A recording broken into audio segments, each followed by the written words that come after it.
I'm Martin Wallace. I'm Darren McCarthy. And I'm Dan Fury. And this is the Fundamentals. Man, yeah. There you go. You went for that one. Yeah, finally got it right. I like that. So what are we talking about? We're talking about the life and times of Bobby Fischer. Where is he? Where the hell is he? Who is he? Who is he? I suppose that most people would know the name. Mm-hmm. I think most people would know the name. Pretty big celebrity. And why he's notable. Mm-hmm. Yeah. And that's about it, probably. I think a lot of people say Bobby Fischer, chess. Yeah. Mm-hmm. Yeah. If you know Bobby Fischer's name, you probably know that he was a chess player. And maybe you know that he was somewhat eccentric, or that there was some mystery around him. Possibly. You don't have to dig far. No. I think that like our parents' generation, Certainly. absolutely everybody knew who he was, what was going on. I asked a lot of people this week to tell me a little something about him, and because I expected it to be more common knowledge, and I got about as far as like, yeah, that's a name. That's somebody that someone could be named that. There was a movie, Yeah. and Yeah. chess, and I get it, but Yeah, it's funny that you mentioned parents' generation, because I remember going to the theater with my parents to see Searching for Bobby Fischer.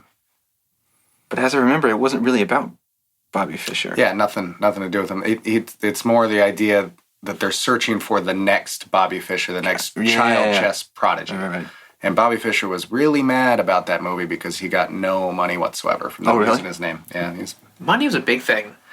money was a big thing for that man. It seemed to really kind of determine, like it was a huge factor on all of the major decisions he made in his life. Well, I don't really see why he would get any money just because his name was there. Unless they were using parts of his life or his image or anything. I mean, they used him as like the allegory for the next one. Yeah, I would certainly. I mean, it'd be like a movie called Searching for Michael Jordan, looking for the next basketball phenom. Michael Jordan. And so... Wasn't there a little Bow Wow movie called Like Mike? Like Mike, yeah. He had nothing to do with that. Yeah. Did he get paid, though? I doubt it. Yeah, but they didn't use his full name. That's true. He might have been in it. But it was... No. No? I can say without ever seeing it, he was not in that movie. I guarantee you're right. I'm looking it up. Okay. Look it up. Other NBA players were in that movie. They were not so good. Yeah. So let's start at the earliest that we can. When did he come out as a brilliant chess player? Really, really early. Yeah. By the time he was 12, he was competing really competitively. And by 13, I think 13 or 14, he was a national champion. Holy crap. I mean... Youngest grandmaster in the history of... At 15, he was a grandmaster. I mean, it was super early. Yeah. I think when he was 12 or so, like kind of right on the cusp of when he really started playing at a high level like at a professional, you're entering tournaments and there's money. He was really young and played against a master player at this like exhibition, held on for like 15, 20 minutes or so, and like put this guy into some difficulty. Made him sweat.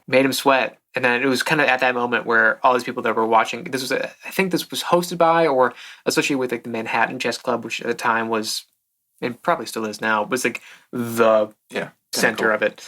And so a lot of people that were watching him play afterwards, he just got invited into kind of the inner circle and was coached up. Yeah.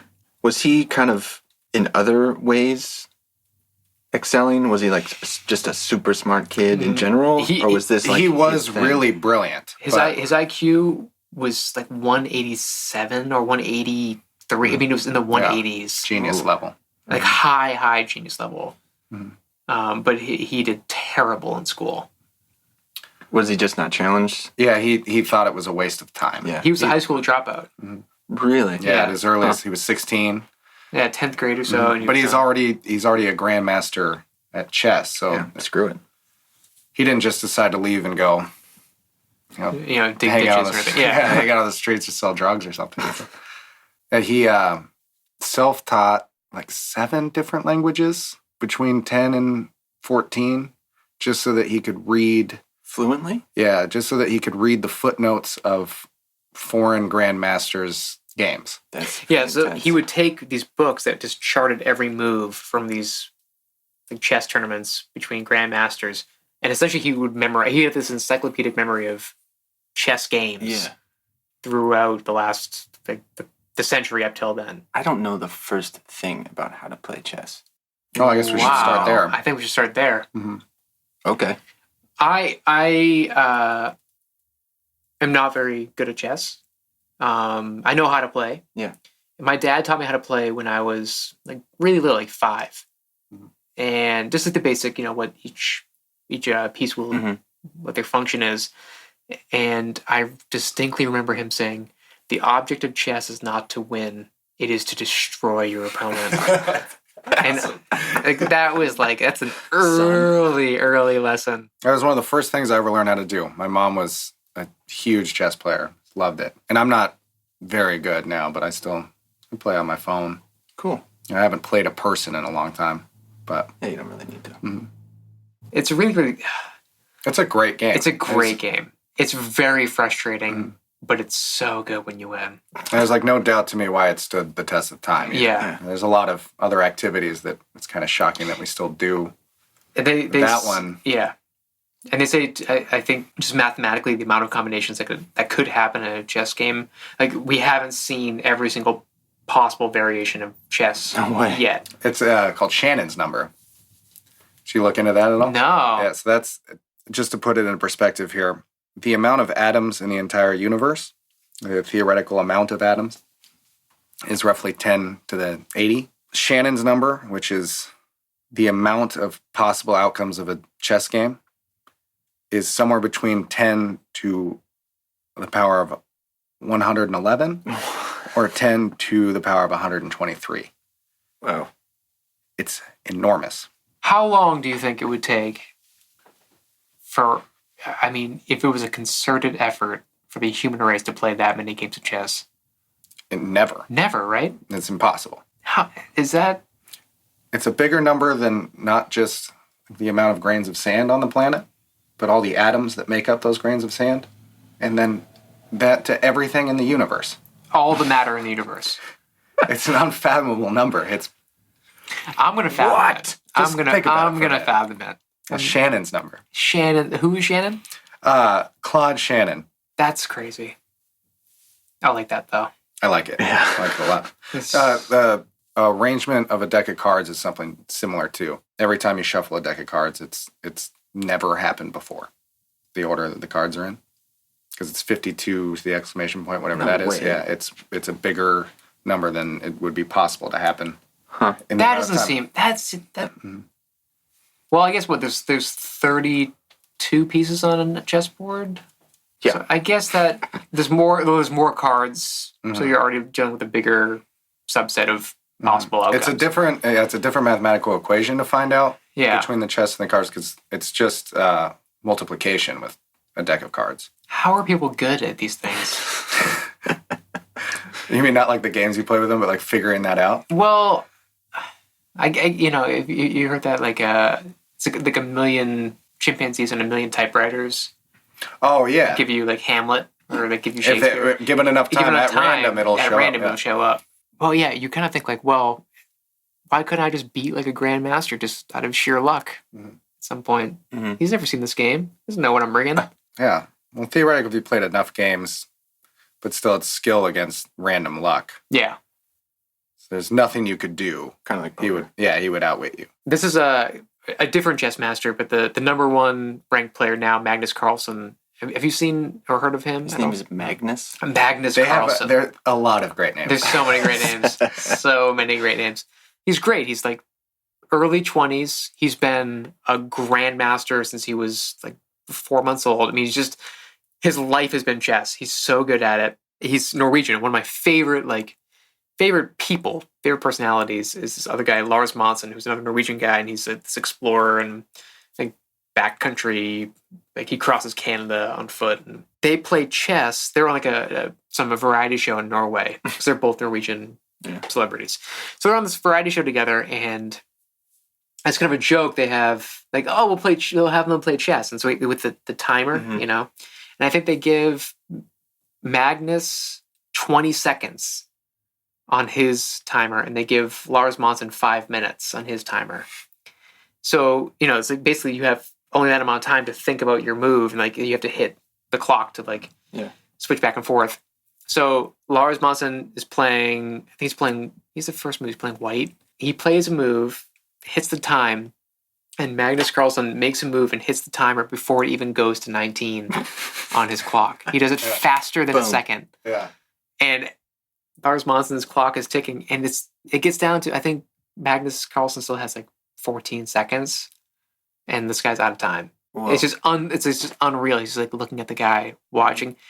Doesn't even have to really like think about the board or anything, you know. And the same thing that Bobby Fischer is. By the time he's 13, 14 years old, he's playing like 25 games at a time. Like there's a room of people, 25 people that he's playing against. And You watch videos of it. It's so funny. It's They're all unreal. just sitting there in a line, and he just paces up and down and just makes a move, hits it, makes a move, hits it. Like doesn't even look at the board. Yeah, It's just, and it's just crushing people, and they're all great yeah, players. he's unbeaten. Unbeaten in this process, and he's tracking the game. It's not just he shows up and it's just like, I wonder what I would do. He remembers all of these boards. It's just this amazing ability, I think, to view it in a way that's like I don't know, it's like this mental image that he can just mold. It's not like something outside of his body. It's something inside his body inside his mind that he can just track, which I think, certainly would help. I just want to say I love the way you brought it back to Bobby Fischer out of that whole tangent that we just went on. That was well done. That was great. Yeah, guys, we've been doing this for a while. Episode 11. I think I know how to bring it back to Bobby Fischer. We should talk about the game of the century. Yeah. This is a huge turning point in not only Bobby Fischer's life, but also chess in general. And this is when he's super young still. He's 13. And he's playing against Donald Byrne. And this guy, he's a chess master in his own right. He's no joke. And he's playing against a 13-year-old Bobby Fischer. It's called the game of the century because within the course of this game, and fairly early, you can actually, if you I'm sure it's a 1-second YouTube search to look up the game of the century, Bobby Fischer. This will come up. Within maybe the first like 20 or 30 moves, Bobby Fischer sacrifices his queen. Now, the queen is the most powerful piece on the board. Typically, 9 times out of 10, I think if you lose your queen, unless you really, really, really know that like within the next 3 moves I'm gonna have checkmate, you're probably gonna lose. It's still possible. It's just an totally incredible possible. disadvantage. It's the analogy that was given about this is it's like knocking out Muhammad Ali with one hand tied behind your back. It's possible, I guess, but you're depending on how strong one arm is. Depending on how strong the opponent is, it's like Muhammad Ali could knock out anyone, with one hand tied behind his back, but that's because he's Muhammad Ali. So like it's like you're going in. But a 13-year-old kid jumps in there and says, "I'll use one hand. I'll use one hand," and wins. So these things are called brilliancies. Yeah. Whenever a game is won that way, where a big sacrifice is made, or a move that's really unprecedented or unusual. So he won a brilliancy at 13. Wasn't just a good win. It's the win of the century. Yeah, and like I said, you can look up this game, and it'll actually there's a guy that has a site that will chart all the moves and talk about kind of why it worked or what was interesting or special about this. But during this game, Bobby Fischer is able to develop his pieces in a way. He's forcing Donald Byrne to move the same piece twice in the beginning. So instead of developing his own pieces, Donald Byrne is having to react to Bobby Fischer, and then which is a absolute no. It's like terrible. It's amateurish. And he's making a grandmaster do this. Yeah, it's child's play. You're not supposed to do that. Yeah. So it's just showing weakness, essentially. Yeah, it's just and he tries to flood the middle. So Donald Byrne tries to flood the middle of the board with his knights, which will give you. I mean, each knight can hit 8 different spaces in the boards. Between them, they can hit 16. It's a pretty good place for them to be in the middle of the board. Bobby Fischer basically just like shuts them down, shoves them to the side of the board. Byrne tries to get his queen involved, and then every single one, from halfway into the match to the end of it, every one of Bobby Fischer's pieces is covered by another piece. It's shocking to watch, and then you think he's a 13-year-old kid. From this point on, from this match on, he's just on the track. He's going to be competing in like the chess championships and going for the U.S. national championship. It's like the beginning of his meteoric rise. Mm-hmm. It's a pretty fun video. I watched it. It's like 20, 25 minutes. It is pretty fun to watch. This guy gets destroyed. It's bizarre. It's it's kind of like sad too. I feel like it would be so frustrating. A lot of people that he made feel that way. Yeah. Great players that he made just destroyed them. So at this time, chess is it's a big deal all across the planet. You know, people love the game of chess and whatever, been around forever, but it's really not that big of a deal in America. No. There's, clubs that play, people that love to geek out about the game, and we have a lot of grandmasters here, a lot of great players. There are tournaments and whatever, but it's not the New York Yankees, though. It's not nobody like cares about football. chess. It's not... Yeah. On top of that, once it gets out of America and goes into like the world chess scene, hardly an impact. And Russia is just during this cruising. time, the USSR is. So Lenin was really into this idea that chess was this sort of proof that their way of life led to mental superiority. They had these schools where chess was treated more like a sport than it was in art or a science. And they just had this machine, this Soviet machine of just pumping out the best chess players the world had ever seen. Right? In America, it was just kind of like fun. Everybody enjoys the game, whatever. And this is sort of the era that Bobby Fischer's in. He sort of comes onto the scene as this kind of punky American brat who's really talented. A thing that I found kind of interesting is a lot of people talk about how he was so good at chess so young. And that's not really all that uncommon. A lot of these people, you either sort of get it right away and then get tutored by all these great players around you because you kind of show some spark, or you're just kind of an amateur for the rest of your life and you like the game, whatever. But just about everybody, it's like the people that he was playing when he was 13, they were all like 17 to 19. Yeah. And then of course there's this huge community of the elders that are supervising whatever, but it wasn't nearly as unique that he was that young when he figured it out or became popular. He just has a lot more stigma for being American. Yeah. Than he does for being young. Well, he became the U.S. champion at 14, like just before he turned 15. No, he was the youngest grandmaster at the time. Yeah. It was pretty impressive that like he made that jump between being a really good player at 13 to like no. It's not his age. Like this guy's going to crush everybody for a long time. Yeah. Or potentially he could. Yeah, it was like it wasn't unusual. Yeah, it was not unusual that people would be that good that young.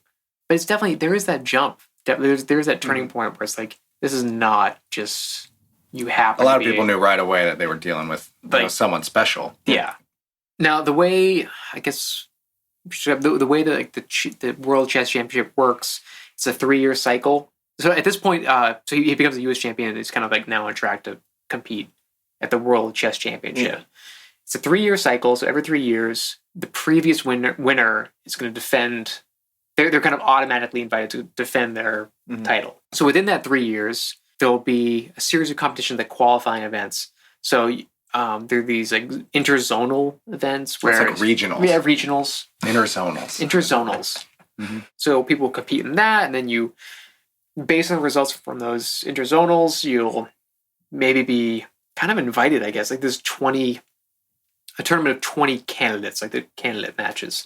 So from those candidate matches, people they'll play, and then you'll qualify to go after the title. It's kind of like the World Cup in that way. It's like a 4-year cycle, but it's like a playoffs. It's a playoffs, but 3 years long.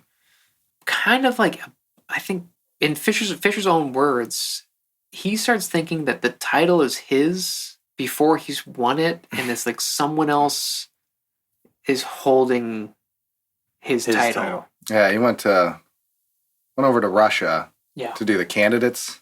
Yeah. And pretty much just demanded to play the world champion. Was mad that he didn't play him. He just showed up, just knew he could beat him. It's also kind of starting from a pretty young age. Well, part of his schooling when it came to chess was to throw your opponent off, to not concede anything, to kind of have a reputation that precedes you, that they have to capitulate to you. You don't capitulate to them. Nothing that, you don't agree to any of their terms, but you demand terms. So people already, before you even start playing, have given in a little bit. A lot of psychology. A lot of psychology. And if nothing else, like I think chess is, it's psychological warfare. It's, you're dismantling someone else's persona, like represented in these pieces. So before, during, and then sometimes after matches, he would complain about the lighting in the room, or like the spectators' seats are too close; they need to be moved back, or too much noise. Or at the World Championships, the camera, the sound of the camera's recording is too loud. They have to stop recording. There can be no recording. They they'll move the matches to like smaller rooms, different spaces, and he's totally dictating. It's like letting his opponent concede to these. And his opponent at any time could say like, "No, it's fine. Yeah, let's play. I'm doing okay. I'm doing fine with this." But he works it in a way where it's like, if you want to play me, if you want this to actually happen, I need this. Right. And then quite often it's, I need double the money. He drops out of a tournament and then demands the U.S. government charter him a private flight back to the United States. And then how old is he at this point? He's like in his 20s at this point. Huh. But still pretty young to be bossing the government. And they're like, well, you didn't compete. Like he left the tournament before he even really competed. And, like you didn't even represent the country. Like I don't know what you think. I don't know anything. And so he played for the World Championship title in 1972. And it's the height of the Cold War. And he gets to go play the Russian world champion in Iceland. Huh. And it gets touted as sort of a intellectual collision of the two powers. Yeah. Just like Rocky IV. Yeah. Exactly. More like muscles. That. And better hair. Now, in order to get there, he had to play 3 other grandmasters. And he beat the first 2 of them. First 2, yeah. 6-0. So the way these matches works is you play best to 26, 24, 26. Best to 24. 24. That's the championship, though. But I think because every match you win, you get a point. So maybe it's best to 12 or something. I think for the qualifying rounds, it's shorter. It's shorter. I think it might just be 6 games, but he just smoked, dominated the first 2. He's almost 30 at this point. Yeah, he's late 20s. Yeah, never been done. Yeah, but the reason he hadn't competed in the World Championship before, because his demands were like, and people were like, no, no, we're not just going to give you more money. So he would like boycott and stuff. Okay, gotcha. I feel like the chess side of his life is less interesting than I That's thought. very true. There's a lot of tangents to go on. Yeah, and I it's like, how do you wrap up his like chess career succinctly? And well, this is obviously like kind of maybe the plateau when he's world champion for a few years. Yeah, this is the second to last public game he ever plays. In 72. Yeah. Really? Okay. So does he defend his title? No. He doesn't. Yeah, he goes to Reykjavik in Iceland and plays this guy Spassky, who is the defending champ. Yeah, the pinnacle of the Soviet chess machine. So this guy Spassky is like calm, really cool in their pop culture world. Like he's really awesome hair. He kind of has like a Will Ferrell look to him. They're all set to do this world championship, and Bobby Fischer doesn't get on the plane. Doesn't show up. And they all just sit there and they're like, okay. And he has a bunch of demands for more money, this other stuff. Henry Kissinger calls him and says, go beat Russia for America. Yeah. So he goes over there and he finally shows up. And when he does, there's too many seats in the auditorium. The lighting's all wrong. the table's not right, the chairs aren't right. The cameras are humming. Too many cameras, whatever. So they keep changing all these things for him, and eventually they sit down to play. And they have 2 all right games. He loses the first 2, though. He loses the first 2, and he doesn't show up for the third one. And he says, cameras are too loud, all this other stuff. So they move the game into a back room that had been reserved for table tennis, Yeah. and they play alone. And Bobby Fischer destroys him for the rest of the... So it's the best out of 24. So if you win, you get a point. If you draw, you get half a point. Yeah, so he loses the first 2 games, wins the next 6 games straight, which, you see here, like, all the grandmasters top lists, like, that's crazy. Like, going two games down to start a tournament, it's like He should have given up. Yeah, like you're down 4 runs in the 9th inning. Yeah. It's over, I've heard some speculation that he did that just to give himself motivation, the fire that he needed to play great, but that's all kind of hearsay. Yeah. I mean, I don't think he went in there and lost on purpose just to be motivated to win. That would be sweet, though. He comes back to America, and they have a thing called Bobby Fischer Day. During this time, it was the most publicized and popular chess match ever, before and since. And this is like a 3-month period where these games are being played. It takes forever. In New York, they did a poll. There were more people in bars watching live feed of him playing chess than there were people watching any New York sporting events. Really? Yeah, that was... And he's from Brooklyn, too, so it was kind of like a hometown thing. Yeah. Yeah. But he made But chess still. more popular than baseball And I think at the time. Like, That's pretty huge. I think the purse for the championship was like 120 grand, which in Pretty 1972 is That's a good chunk. it's a good chunk of change. he wanted more, but... Yeah. Of course, he wanted to double it, I'm wanted- sure. Oh, he wanted a lot more. He's obviously a brilliant chess player. He doesn't defend his title, though. Yeah, the next round comes about. This other kid, a Russian too, comes through and earns the right to challenge him. Mhm. And he doesn't say no. He just has a list of demands that are a little outrageous. One of which being that he wants to change the rules of scoring so that draws no longer count as a point. You have to win outright. There is no longer a limit on the amount of games to play. More or less, he wanted to give himself the advantage of a game ahead that has the defending champion. He had to win 9 games, but his opponent would have had to beat him 10 out of 8. Mhm. And if it came 9-9, he wins if they draw. Huh. And they debated it for a while. It actually made some sense to some people and whatnot. But after they didn't allow it, he just forfeited, which means he just gave his title away. But as far as he was ever concerned, he was still world chess champion. Because nobody beat him. Mhm. And then And what? then he disappeared. Yeah. Huh. Just disappeared.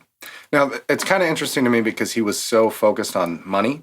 Yeah. I wanted to raise the prize money so much higher. He wouldn't play until stakes were raised or whatever. Yeah. But as soon as he got to the position where he could actually make money, when he came back, he was a national hero, an icon. And people offered him loads of money. I'm sure you had endorsement offers. Yeah, he was Day in and day constantly, out. he never accepted any of them. Yeah. And several of them were worth $5 million plus. Whew. Once he got to the point of actually making money, he had no interest in it. So it is kind of confusing me. I think that was all sort of the psych out that Right. I don't think he ever cared about the money. And there's even a quote of him saying that if it was ever about the money for him, it wouldn't be chess. He'd be in Wall Street. Yeah. He'd make money. Right. You know? Yeah. So I think that had a lot more to do with that sort of opponent psyching out than it did with... That makes sense to me. So So he disappears for how long? till the 20th anniversary. Yeah, about 20 years. Yeah, 1992. So he kind of goes into obscurity for the most part. He does... In 1975, he plays MIT's chess computer system and destroys it. Sure. Yeah. And then he goes away. And he doesn't show back up until 1992 to play a rematch of him and Spassky. And this game is for $5 million. Whoa. It's a big deal. Is this like an official match or?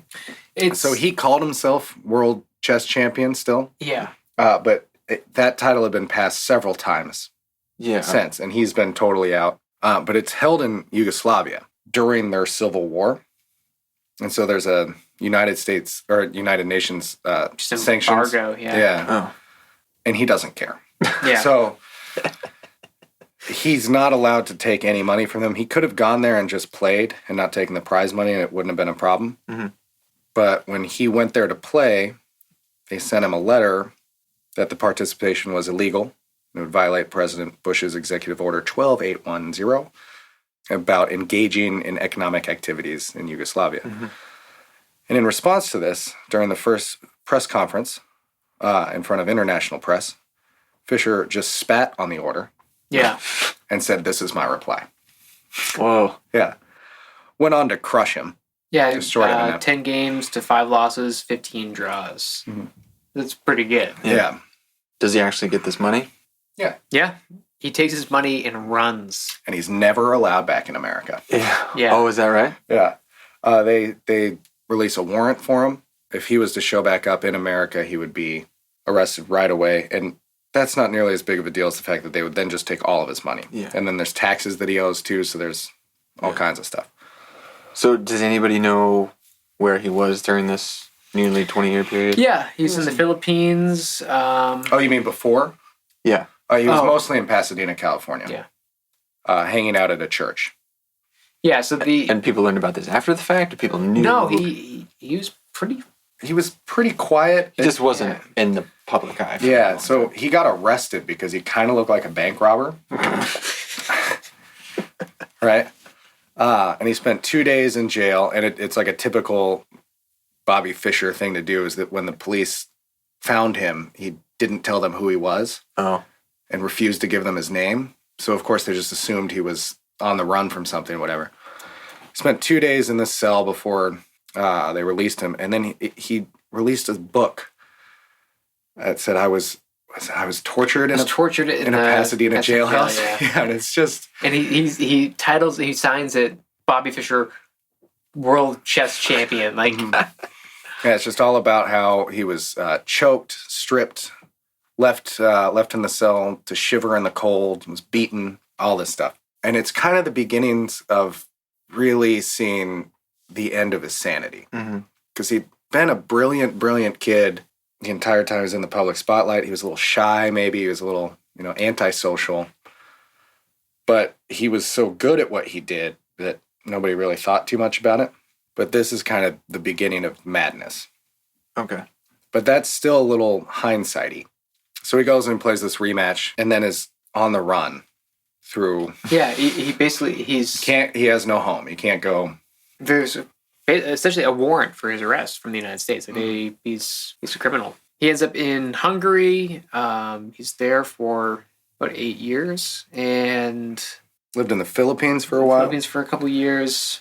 Was some theory about this woman that he had been with, and she had a baby, and she wanted all of his money because it was his kid, and they did a DNA test, and it wasn't. That was kind of a crazy period for him. That was a roller coaster. It got exciting in 2004. He goes to Japan and he's arrested at the airport. For what? His passport had been denied. Oh.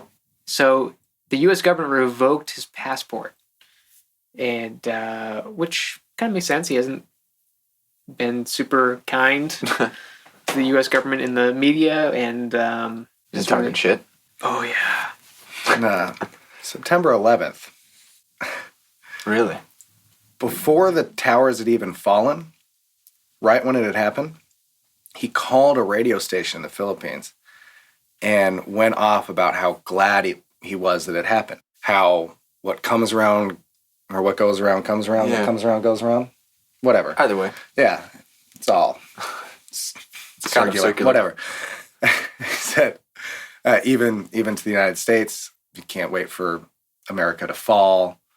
He's so glad that it happened. Wow. Yeah. yeah. And that's roughly around the time that they revoked his passport. So up until then, they just wanted his money, and then Yeah. they wanted him to... Then they're like, well, fuck you. Yeah. he also began spouting really ridiculous anti-Semitic statements. Really?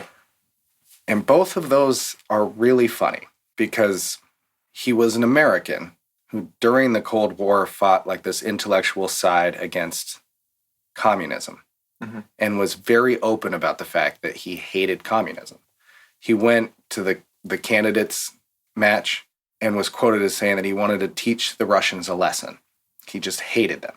When he played Spassky, when all that media was going on about it, Fischer was the one who was really pushing the Cold War front of it. Spassky just wanted to play chess, even though he came from this like Soviet machine and was probably way more influenced by his own media and government. And Bobby Fischer was also at least half Jewish. And At least. more than likely, Completely Jewish. 100% Jewish. And he disappears for a long time, and when he shows up, he doesn't care about chess anymore. He just hates Jews, and he hates America. Man. Yeah. This is in relation to September 11th. He said, I hope the country is taken over by the military. They'll close down all the synagogues, arrest all the Jews, execute hundreds of thousands of Jewish ringleaders. And from the kind of last like 8 to 10 years of his life, it's kind of like it's a string. Anytime he surfaces, it's for a bad reason, like he got arrested or he's detained or something.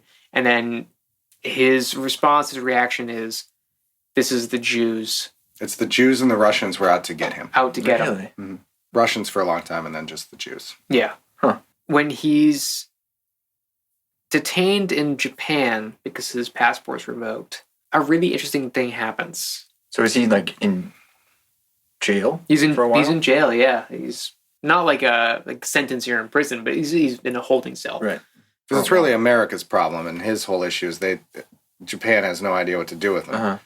He's not going back to America, but he can't go anywhere, so they just keep him. He's a person with a passport. So to cross, sucks. yeah. But what ends up happening is a group of chess players, chess enthusiasts, and I think a few members of the Icelandic government remember Bobby Fischer from 1972. Right. As the They person think that very highly of Bobby Fischer. Yeah. he put Reykjavik on the map, and they feel like he's a part of their, at least in the chess community, like definitely a part of their heritage. Yeah, it's part of Icelandic history. Yeah, at this point. It was like the biggest chess match in history was played here. They begin to petition to have him extradited to Iceland, which ends up happening. And they made him an Icelandic citizen, Cool. which got him out of Japanese prison. And Flew put right him over. in Iceland. The footage of him getting out of the Japanese prison, did you see that? I saw him getting off the plane when he gets in Iceland. He looks insane. Unabomber. Looks Looks like like a hell. Unabomber. He looks like Unabomber. Yeah, it's out of control. Huh. You need to shave. Yeah. You need to stop looking side Well, to side. he's been in jail. He's been in foreign jail. countries A long time. a long too. time. And then the next day they have a press conference. They clean him up a little bit. That press conference was really interesting. Pretty to me. intense. Mm-hmm. Did not pull back. He says this was the United States, this was the Jews, this was the Russians. They were trying to interfere with me. They want to like remove me. They want to shut me up. Like just going off. So at this point, he's like 62 or something. Early 60s. I think he's late 50s at this point because he lives for a little bit. He dies at 64 and he's in Iceland for a little while. Yeah, Yeah. he might be like 60. Yeah, maybe 60-ish. 60. Yeah. He has a good couple years in Iceland. One of the journalists is covering his press conference. This guy, Jeremy Schaap. His dad had been a sports... This killed me. So good. It's insane. So this guy's dad had been a sports writer and had covered the 1972 games, and He had covered Bobby Fischer for a long time and had actually become like a father figure to him. He would take him out to other sports. for the Rangers games, or Yeah, just to get his mind off chess and the public light and just try and show him, the world, I guess, through his eyes. But it covered him for a long time. this guy, Jeremy Schaap's father. I forget his father's first name. Dick Schaap. Dick Schaap. It's a tough name. It's tough. I forget who it was. There's a guy named Bent who was like a grandmaster.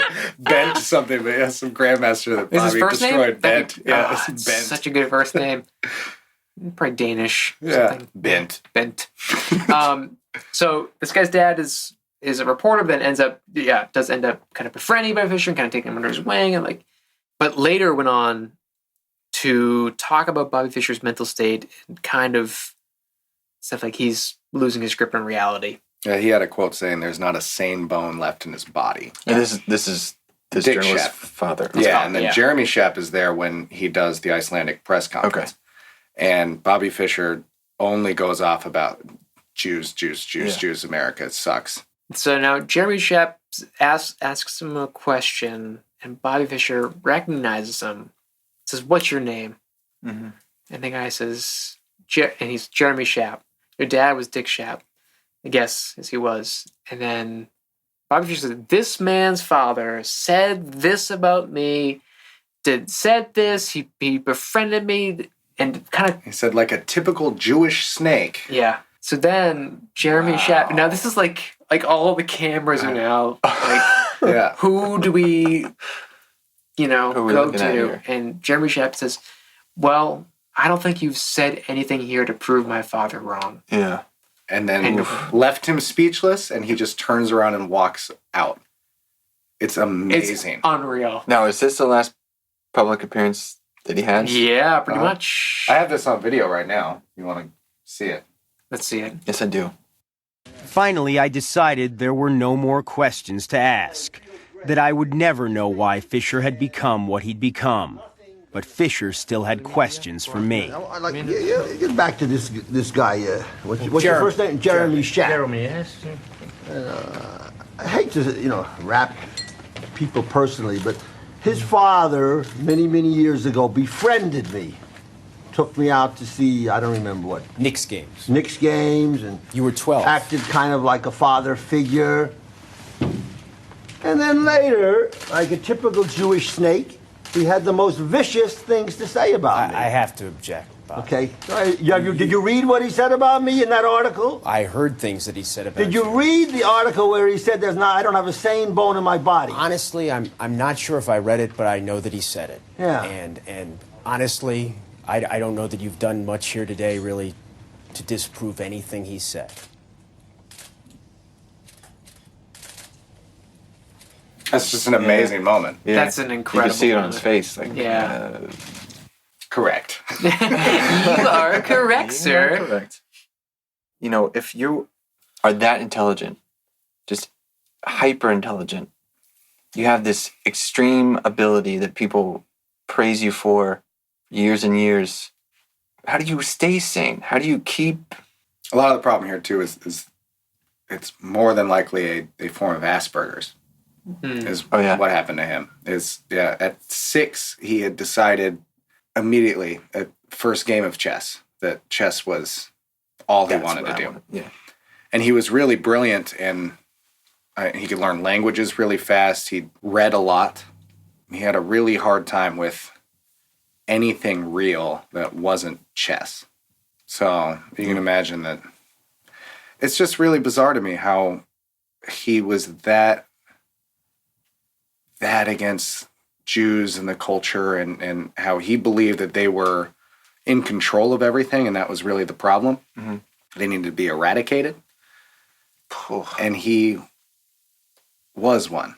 I don't know how you could ever, as smart as you might be, to reconcile that. He was at least half, there's no denying it, more than likely full. So you wanted to talk about his parents. Yeah. So his mother, Regina, is an American citizen. A really brilliant woman, too. Yeah, is totally on this doctor track to be a medical doctor. Mm-hmm. She was born in Switzerland. She was raised in the States. She also has a really confusing life. Yeah. Poor Bobby. She's all over the place. Okay. Yeah. So Regina she's an American who studies in Moscow, goes to Germany, and marries this man named Hans Gerhard. Nice. It's a great name. This is in the late 30s. It's kind of right on the cusp of World War II. Regina's Jewish. She's given birth to Bob Fischer's sister Joan, but then emigrates to the United States, gets back to the United States because her husband Hans Gerhard is German, he's not allowed into the United States. Yeah, she flees because Russia's become very anti-Semitic. Yeah. So she has to get out. A couple years later, Bobby Fischer's born.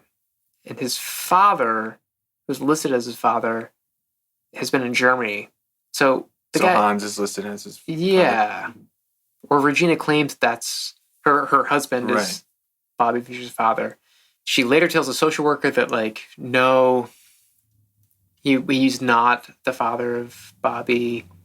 Then tells another social worker, oh, we met up in Mexico, and that's when I conceived Bobby. But it seems like this guy was not his actual biological father. And this guy, Paul Namieni, who was a physicist. That's a tough one to pronounce. It is. I think I did okay, right? That's Yeah, good. I think you did better than I would have. I'm Namieni. not even going to try now. Namieni. Namieni. I said it 100 times in the year. So I guess the belief now is that this other man was Bobby Fischer's father, who he was Jewish, I think, and yeah, certainly Hungarian Jewish physicist. yeah, and certainly a communist. I really feel like that plays into Bobby Fischer's later life, like not knowing his father. A lot of confusion. A lot of confusion. Even as a young adult, he was talking about, like, oh yeah, this. Talking about his father, who he never met. Like his friends' accounts would say that if he mentioned his father in his presence, it would sour his mood for the rest of the day. Yeah. But he would talk about it like it was fine. He would always just end the conversation in some kind of passing, but it would ruin his day. Yeah. And you actually watch, there's a couple interviews of him where everything's going fine, and somebody will ask him about his father, and you can just see him sort of look around and lose his train of thought. It's really eerie. I don't know. This to me pretty quickly is like someone who's been crushed by society, like has been ground up. A lot of confusion. definitely. A lot in of that head, confusion. yeah. And someone who's really brilliant and can visualize and overanalyze things to a genius degree has all this stuff thrown at him from, confusion about his own Identity. heritage, Yeah. not having any kind of social life ever, being on the forefront of this Cold War kind of thing, being a hero and at the same time being completely misunderstood. It's really no surprise to me that he broke the way that he did. I wish I feel I'm really confused about his life, to be honest with you. I can't imagine how confused he was. Yeah. 'Cause I feel like, it's still not really certain who his father was. And we're talking about in the 40s. It's not like, Right. 1,000 years ago. It's pretty recent. And granted, it's on the cusp of war, during World War II that he's born. It's A lot of documents. a lot of go documents missing. go missing there, Yeah. especially if you have any sort of Also, like a lot of opinions in the air. he's known for chess, but he kind of didn't play a lot of chess. Nice. I think he's more of a tragic figure than like a great, like Garry Kasparov, who was this enormous chess champion in the late 80s. He beat Karpov, who's the guy that succeeded Bobby Fischer. I mean, there's kind of a direct link. And Kasparov is currently kind of a political figure in Russia. He's like trying to get rid of Putin and his regime. Or in Kasparov's words, it would be a regime, he's a dictator. Totally different, though. I mean, Kasparov, I think, is, in their primes, would definitely give Bobby Fischer a run for his money, was ranked way higher than Fischer was. There's like a lot of speculation as to how good he actually was because he was so famous. So quick.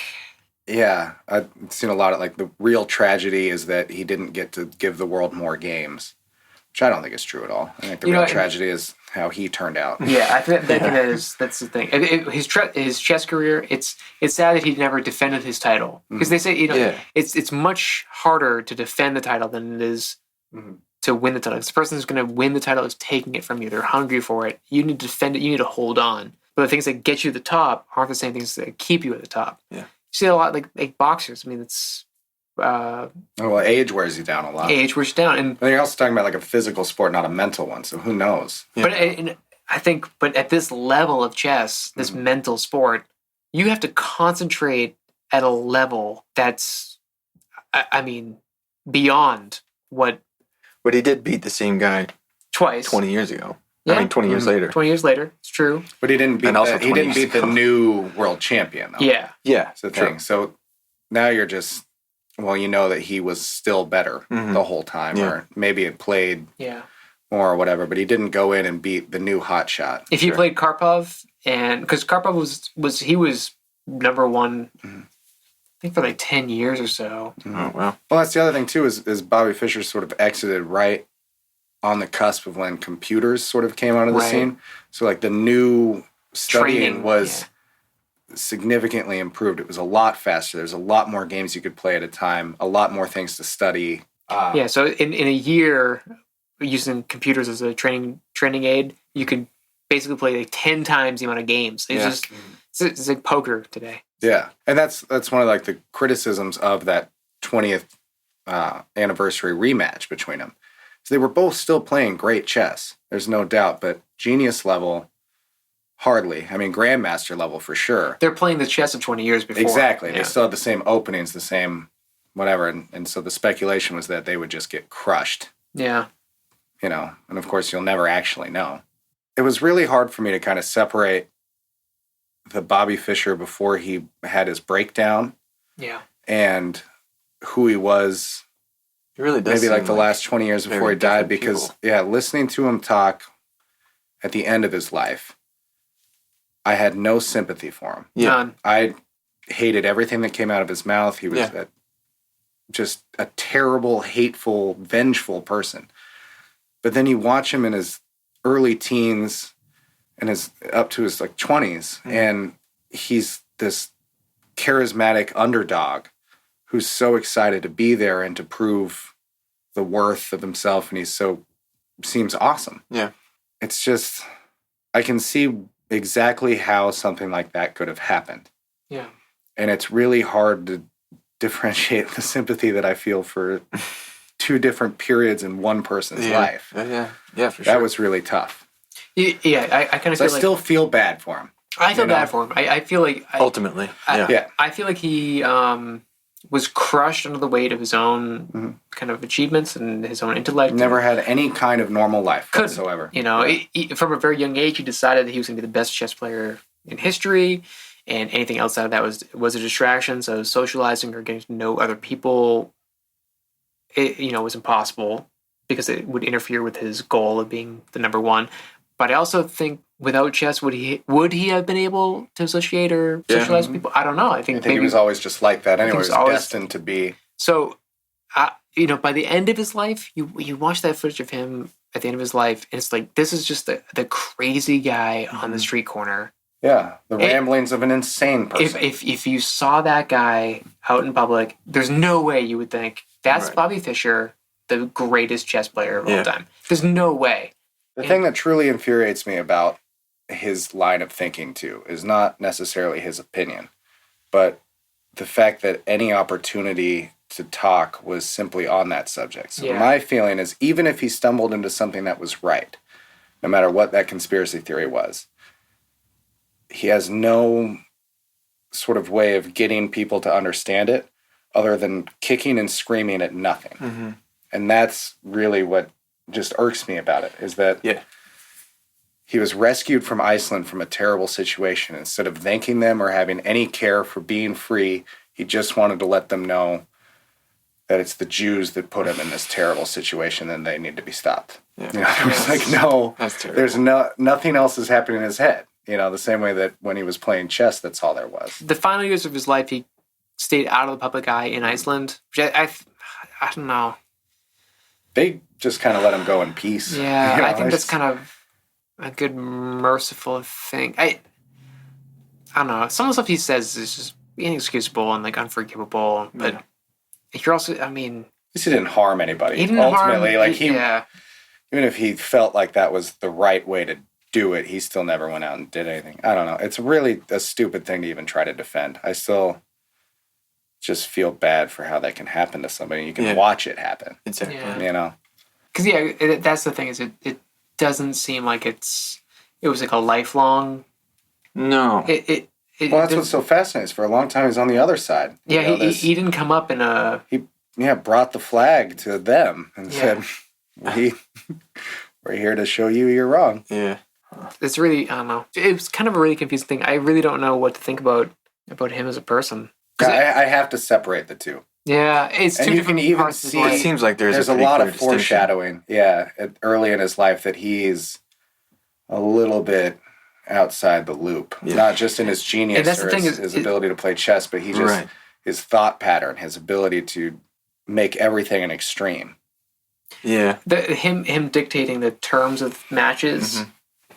In that part of his life when he's actually competing, you think, okay, this is gamesmanship. This is him taking control of this tournament, taking control of his opponent's mind before they even sit down and play. But then you flash forward 20 years and think, was that Right. gamesmanship? I think he really couldn't handle the lights being that way. Right, Or at least, even if the lights didn't bother him, not being the one who chose the lights to be there, right. you know? So then it's kind of like, man, that's really sad that Yeah. this person There's a lot of really weird stuff going on in that match between him and Spassky the first time. The KGB and the CIA were both under the assumption that they were tricking the other person. Spassky's orange juice, his samples of his orange juice are sent back to a lab. To make sure there's nothing in them. Yeah. Samples of the chairs that they're on, the microfibers are sent to labs to make sure there's nothing in there. The lights were all... The sound experts were brought in to make sure that There's no wasn't frequencies that yeah. are affecting brainwave. I mean, it wasn't just a game of chess. Both it was war. organizations What? thought that there was... Especially once Bobby Fischer turned the game around, because all the chess experts agreed that that was impossible. That he could win 6 in a row after going down 2 games. Yeah. He forfeited the second game, though. Mm-hmm. So, I mean, they played the first game, he lost. He forfeited the second game because he didn't agree with the conditions. Right. Then he got what he wanted and then went on to win 6 games. Destroyed him. So, to bring this back to a previous subject. Wait, let me guess. Okay, so bring this back to a previous subject. Something we've talked about. Kidneys. Mm-hmm. Whoa, really? He passes away of degenerative renal failure. He did. Yeah. Did! I didn't even think about bringing it up. Yeah. thing I would have guessed. I love that. Nearly 7 years ago, early 2008. Yeah. It says he had a urinary tract blockage but refused surgery or medications. Yeah, he didn't like anybody. Doctors. He That didn't makes sense. want anybody to That tell makes him. sense. Yeah. Man. It says his last words were, "Nothing is as healing as the human touch." Which I thought was an interesting phrase for Isn't him that? to use. Especially, like dying breath opinion. Mm-hmm. How much human touch did he really have in his life? Hardly any. The poor guy. Interesting. Did you guys read about post-mortem activities? No. That his body was exhumed? Oh, yeah, because yeah. the Filipino woman wanted to make sure Right. that it still wasn't, Isn't that sad? that her daughter was not Bobby Fischer's, or that was Bobby Fischer's daughter, even though they already had a DNA test. Yeah. So twice. Yeah, there was a bunch of, is kerfluffle a word? Yeah, sure. Yeah. About his money and his estate. Well, it says that at the time of his death, he was still worth $2 million. Yeah. Yeah. Which is kind of surprising to me. Went to his Japanese wife. Mm-hmm. Yeah, that whole part was interesting. There is kind of a weird gap. He surfaces a couple times. Yeah. Who knows what was going on? He wins in 1972. He's arrested in like 1981, suspected of being a bank robber. Writes a book, signs it world chess champion, plays Spassky again in 1992, kind of illegally, according to the United States.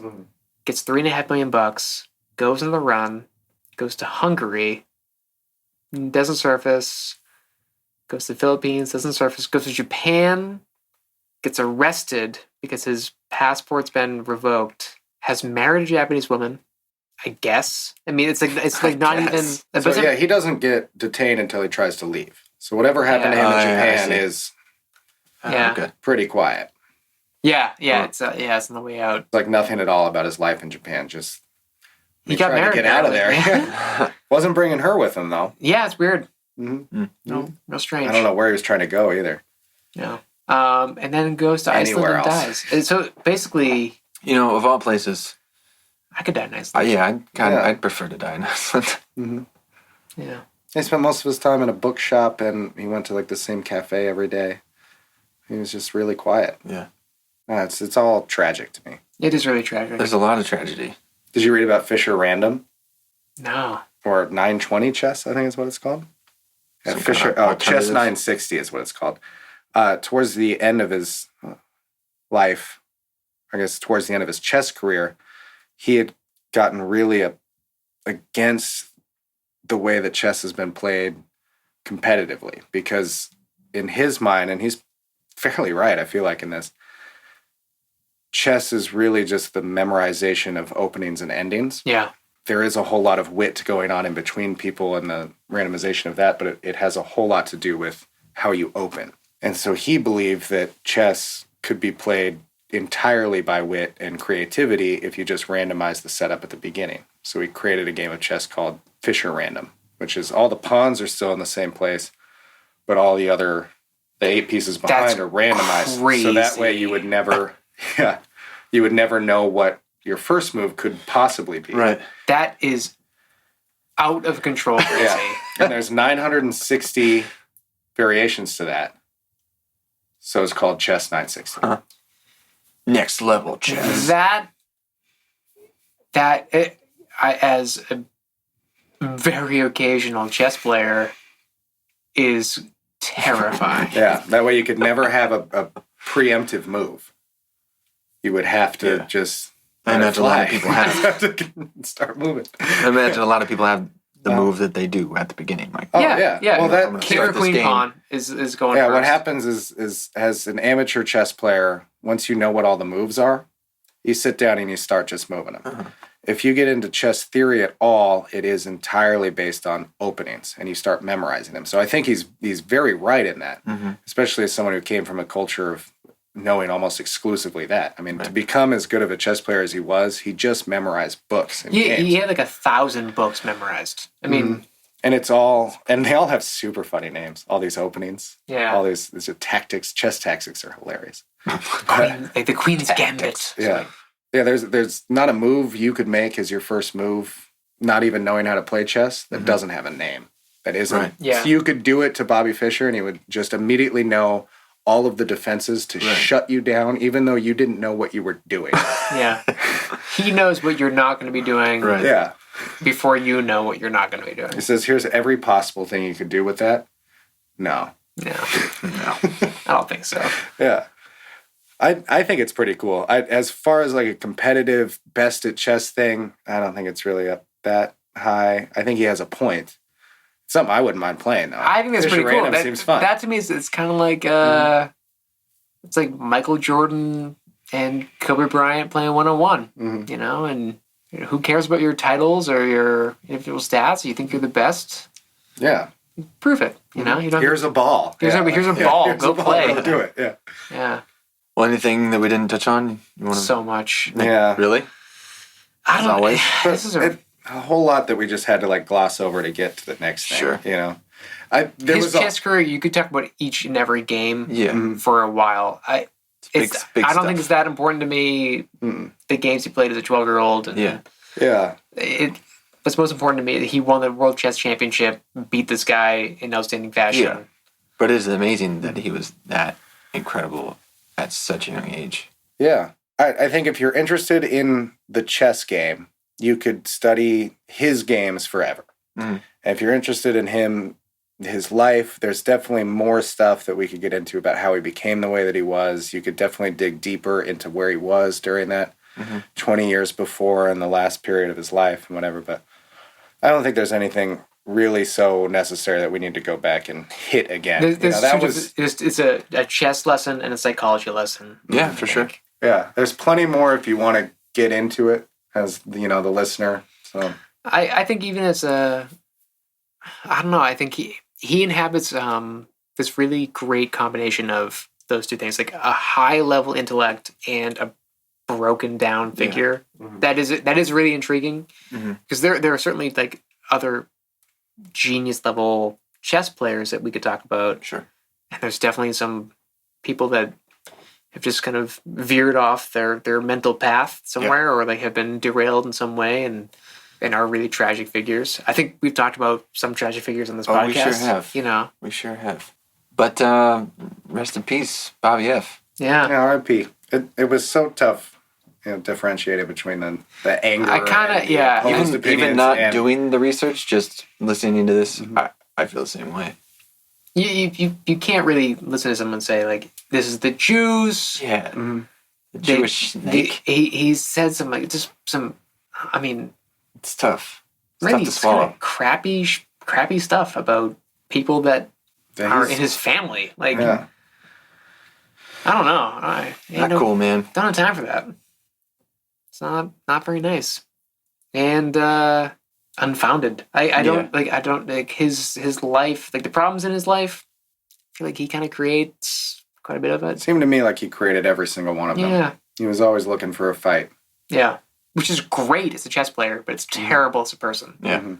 Well, he'll always be iconic. Either way. That's true. It's true. Well, thank you for listening. And until next time.